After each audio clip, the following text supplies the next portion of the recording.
حضرت محدث ابن جوزی نے لکھا ہے کہ حضرت حبیب اجمی ایک بزرگ تھے، ان کے پاس ایک شخص اکثر آتا تھا، بڑا مالدار تھا، ایک ہی بیٹی تھی، وہ بھی ٹانگوں سے معذور تھی۔ تو آپ اکثر اس کو کہتے کہ تو توبہ کر، اللہ کی بارگاہ میں رجوع کر۔ ایک وقت ایسا آتا ہے کہ پھر انسان کا جب کوئی اپنا نہیں رہتا پھر اسے مصلی یاد آتا ہے، لیکن اگر مصلی کی عادت بچپن سے پڑ جائے نا تو پھر ذرا آسان ہوتا ہے اللہ سے دل لگانا۔ وہ اکثر آپ اس کو کہتے کہ ٹھیک ہو جائے کہ تو بیٹی ہے، وہ بھی بیچاری معذور ہے، تو کہاں دولت لے جائے۔ آج کرتا ہوں، ہم تاریخیں دیتے رہتے ہیں نا اللہ تعالیٰ کو معاذ اللہ کہ رمضان سے میں نے نیک ہو جانا ہے، عمرہ کر کے آؤں گا تو پھر میں پکا نمازی ہوں۔ خدا کے بندو، کس نے تجھے بتایا کہ رمضان تک تو زندہ رہے گا؟ کس نے خبر کی کہ عمرہ کرنے تک تو بچے گا؟ حضرت حبیب اجمی اس کو کہتے تو کہتا بڑی جلدی ٹھیک ہو جاؤں گا۔ ایک دن سویرے سویرے توبہ کرنے آ گیا۔ آپ نے فرمایا کیا ہوا؟ تو کہنے لگا حضرت جی کل ایک 15 سال کا نوجوان ملا ہے اور مجھے توبہ کرا گیا۔ مزہ ہی اس عمر میں اللہ اللہ کرنے کا، نبی کریم سے محبت بھی کرنی ہو تو یہی عمر ہے۔ عشق لگا سی کھیڈاں کھیڈ دی نوں تے پھر مینوں کھیڈاں بھول بھول گئیاں، کجل پایا سی میں یار دے ویکھنے نوں، پھر او دی یاد وچ روندیاں ہی ڈول گئیاں۔ حیدر شاہ اس گلی کدے نہ رول دی پر ہن تے رول گئیاں۔ جن لوگوں نے ابو جہل کو قتل کیا تھا ان کی عمر بھی 15 سال تھی۔ ہم تو بڑے نہیں نہ ہوتے ساری زندگی، نہ ہمیں کو بڑا ہونے دیتا ہے، ہم بڑے ہی نہیں ہوتے، یہ تو عمر ہے کچھ کر گزرنے کی۔ 15 سال کا نوجوان توبہ کرا گیا تو حضرت حبیب اجمی کہنے لگے وہ کیسے؟ کہنے لگا حضرت جی میں کل منڈی گیا تھا، مجھے کچھ سامان خریدنا تھا، تو بغداد کے بازار سے میں نے مچھلی خرید لی 10 کلو، باقی بھی سامان تب خود لے جا نہیں سکتا تھا۔ تو مزدور آپ کو پتہ ہے بیچارے آج بھی سڑکوں پہ بیٹھے ہیں، تو مزدور بیٹھے تھے تو ان میں ایک نوجوان 14-15 سال کا، چہرے پہ بڑی روشنی۔ میں نے اس کو کہا بیٹے مزدوری کرو گے؟ کہنے لگا حضور مزدوری بھی کرتا ہوں، پڑھائی بھی کرتا ہوں، اور جو اللہ کو منظور ہو اس کی عبادت بھی کرتا ہوں۔ میں نے اسے کہا کہ یہ میرا سامان ہے فلاں جگہ پہنچانا ہے، کیا لوگے؟ کہنے لگا 3 دینار مزدوری۔ سودا طے ہو گیا، اس نے سامان اٹھا لیا۔ کہتے ہیں رستے میں ظہر کا وقت ہو گیا، کہنے لگا چچا اگر اجازت ہو تو نماز پڑھ دوں۔ 15 سال کا جواب۔ کہتے میں رکھ کے نا وہاں سامان تو پھٹے پہ بیٹھ گیا، وہ نماز پڑھنے چلا گیا، باقی لوگ دیر سے آئے، وہ بچہ جلدی آ گیا۔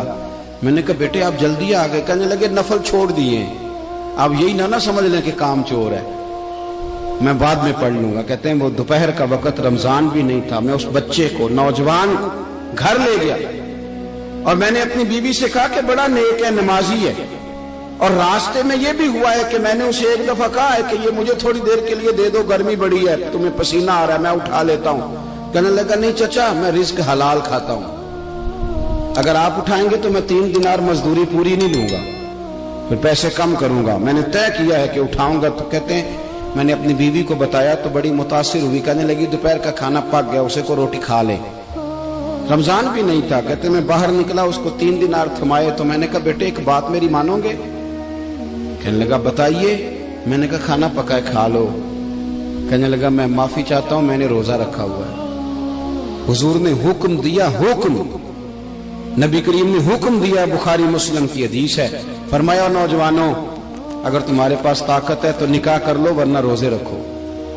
حکم دیا، یا نکاح اور یا روزے، یہ سرکار کا حکم ہے۔ بھائی نفلی روزہ نفس کی قوتوں کو کچلتا ہے، انسان میں نورانیت اور روحانیت لاتا ہے۔ کہتے وہ کہنے لگا میں نے روزہ رکھا ہے، میں اور متاثر ہو گیا۔ میں نے کہا اب کیا کرو گے؟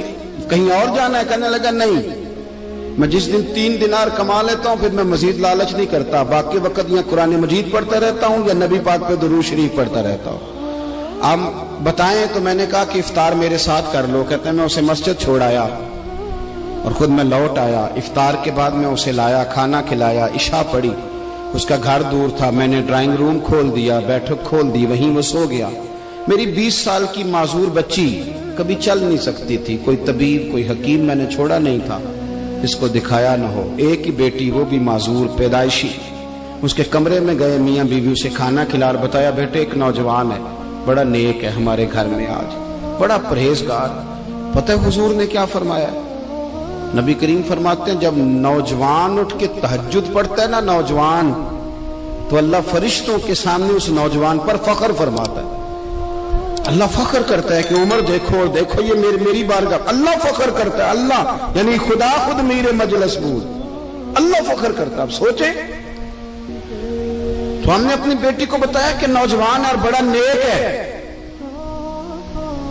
تو کہتے ہیں وہ کھانا کھلا کے ہم واپس آ گئے. آدھی رات کا وقت ہوا تو دروازے پہ دستک ہوئی. بچی اپنے کمرے میں سو رہی تھی, ہم اپنے کمرے میں, وہ بیٹھک میں. گھبرا کے اٹھے کہ اس وقت کون ہے دروازے پہ؟ تو بیٹی کہنے لگی ابا دروازہ تو کھولنا. کہتے ہیں دروازہ کھولا تو 20 سال ہو گئے تھے بیٹی کو, کبھی اس نے چل کے نہیں دکھایا تھا, کبھی دوڑ کے ادھر جاتی کبھی ادھر آتی. کہتی الحمدللہ اللہ نے میری ٹانگیں ٹھیک کر دی. ہم دونوں رونے لگے, اے اللہ تو کتنا کریم ہے, کیسے ہوا بیٹے سارا کچھ؟ بیٹی کہنے لگی ابا آپ نے کہا تھا نا کہ نیک نوجوان آیا ہے, تو میرے دل میں خیال آیا اللہ اگر واقعی نیک ہے تو اس کے صدقے مجھے شفا ہی دے دے. یا ایھا الذین آمنوا اتقوا اللہ وابتغوا الیہ الوسیلہ.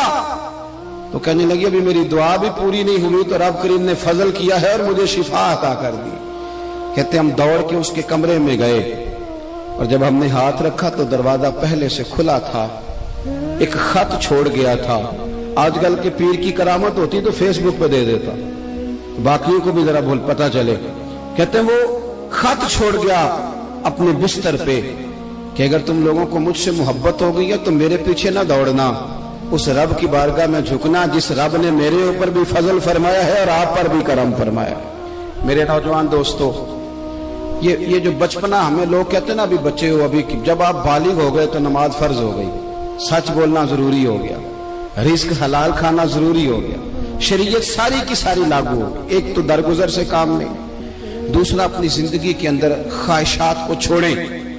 سادہ کھانا تو ویسے انسان کو تندرست رکھتا ہے.